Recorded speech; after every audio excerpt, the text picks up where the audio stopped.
স্বাগতম জনাইছো আপোনালোকক আমাৰ এই থিমান ব্লগছ ইউটিউব চেনেলটিলৈ। আজি আমি কথা পাতিব গৈ আছো 10 জন ভাৰতীয় সিইওৰ বিষয়ে। 1 নম্বৰ শান্তনু নাৰায়ণ। নাৰায়ণৰ জন্ম হৈছিল হায়দৰাবাদত আৰু তেওঁ তেওঁৰ কেৰিয়াৰ আৰম্ভণি কৰিছিল এপলৰ পৰা।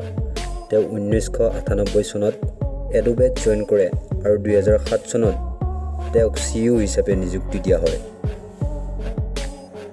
2 নম্বৰ সুন্দৰ পিচাই। তেওঁৰ জন্ম হয় ভাৰতৰ তামিলনাডুত। তেওঁ 2004 চনত মেনেজমেণ্ট এক্সিকিউটিভ হিচাপে গুগলত নিযুক্তি হয় আৰু 2015 চনত সিইও হিচাপে নিযুক্তি দিয়া হয়। 3 নম্বৰ সত্য নাডেলা। তেওঁৰ জন্ম হয় হায়দৰাবাদত। তেওঁক 2014 চনত মাইক্ৰ'ছফ্টৰ সিইও হিচাপে নিযুক্তি দিয়ে।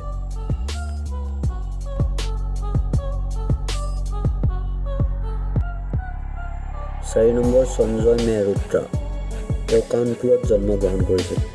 তেওঁ চানডিস্কৰ কো-ফাউণ্ডাৰ আৰু মাইক্ৰন টেকনলজিৰ সিইও।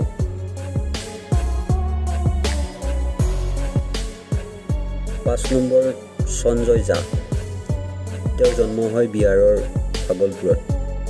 তেওঁ গ্লোবেল ফাউণ্ডেছ আৰু মটোৰলা মোবাইলৰ প্ৰাক্তন সিইও আছিল।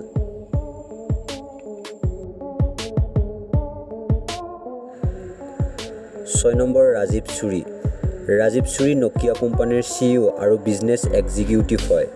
তেওঁ 1995 চনত নকিয়াত জইন কৰে।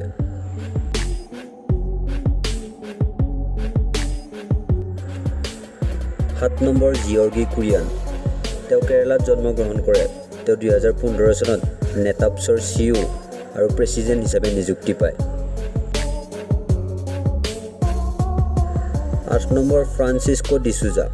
ফ্ৰান্সিস্কো কেনিয়াত জন্মগ্ৰহণ কৰে কিন্তু তেওঁ ভাৰতীয় হয়।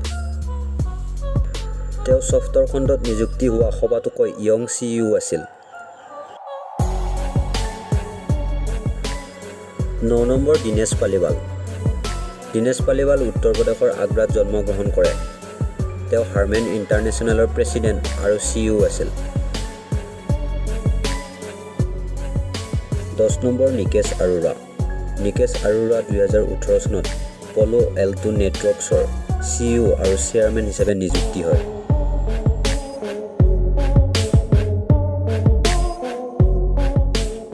তো বন্ধুসকল, ভিডিঅ'টো চাই কেনে পালে কমেণ্টত ক'বলৈ নাপাহৰিব। আৰু যদি আপুনি আমাৰ এই চেনেলটোত নতুনকৈ আহিছে তেনেহ'লে চেনেলটো ছাবস্ক্ৰাইব